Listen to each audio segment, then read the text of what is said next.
ഭൂതം ഭാവി വർത്തമാനം ഇവയ്ക്കൊന്നും ഒരിക്കലും മാറ്റം വരാറില്ല. ഉണ്ടോ? നമ്മുടെ ഭൂതകാലം എന്ന് പറഞ്ഞാൽ കഴിഞ്ഞത് കഴിഞ്ഞു. അതിനകത്ത് നമുക്കിപ്പോൾ ഒന്നും മാറ്റം വരുത്താൻ പറ്റത്തില്ല. ഭാവിയെക്കുറിച്ച് നമുക്കൊന്നും അറിയില്ല. നമുക്ക് അടുത്ത നിമിഷം നമ്മുടെ മുന്നിലുണ്ടോ, ഇപ്പം ഒരു 10 മിനിറ്റ് കഴിഞ്ഞ് നമ്മൾ ജീവിച്ചിരിക്കുന്നുണ്ട്, ഒന്നും നമുക്ക് അത് പ്രഡിക്റ്റ് ചെയ്യാൻ പറ്റാത്തതാണ്. പിന്നെ വർത്തമാനകാലം, വർത്തമാനം ഇപ്പം നമ്മുടെ ഈ പ്രസൻറ്റിൽ നമ്മുടെ മുന്നിൽ എന്താണോ വരുന്നത് അതുമാത്രമാണ് ശാശ്വതമായിട്ടുള്ള സത്യം.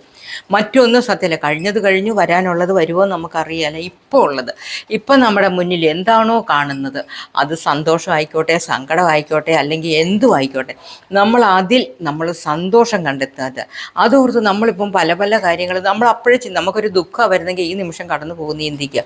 ഒരു സന്തോഷം വരുന്നെങ്കിൽ അപ്പോഴും നമുക്കറിയാം ഈ നിമിഷം കടന്നു പോകും. ഒന്നും ശാശ്വതമായിട്ട് ഈ ഭൂമിയിലില്ല. അപ്പം നമ്മൾ നമ്മുടെ ദുഃഖവും നമ്മുടെ സങ്കടമൊക്കെ ശാശ്വതമാക്കി വെച്ചുകൊണ്ടിരിക്കണം. അതങ്ങ് വിട്ട് കളഞ്ഞേര്. അതിൻ്റെ ആവശ്യം നമുക്കില്ലല്ലോ.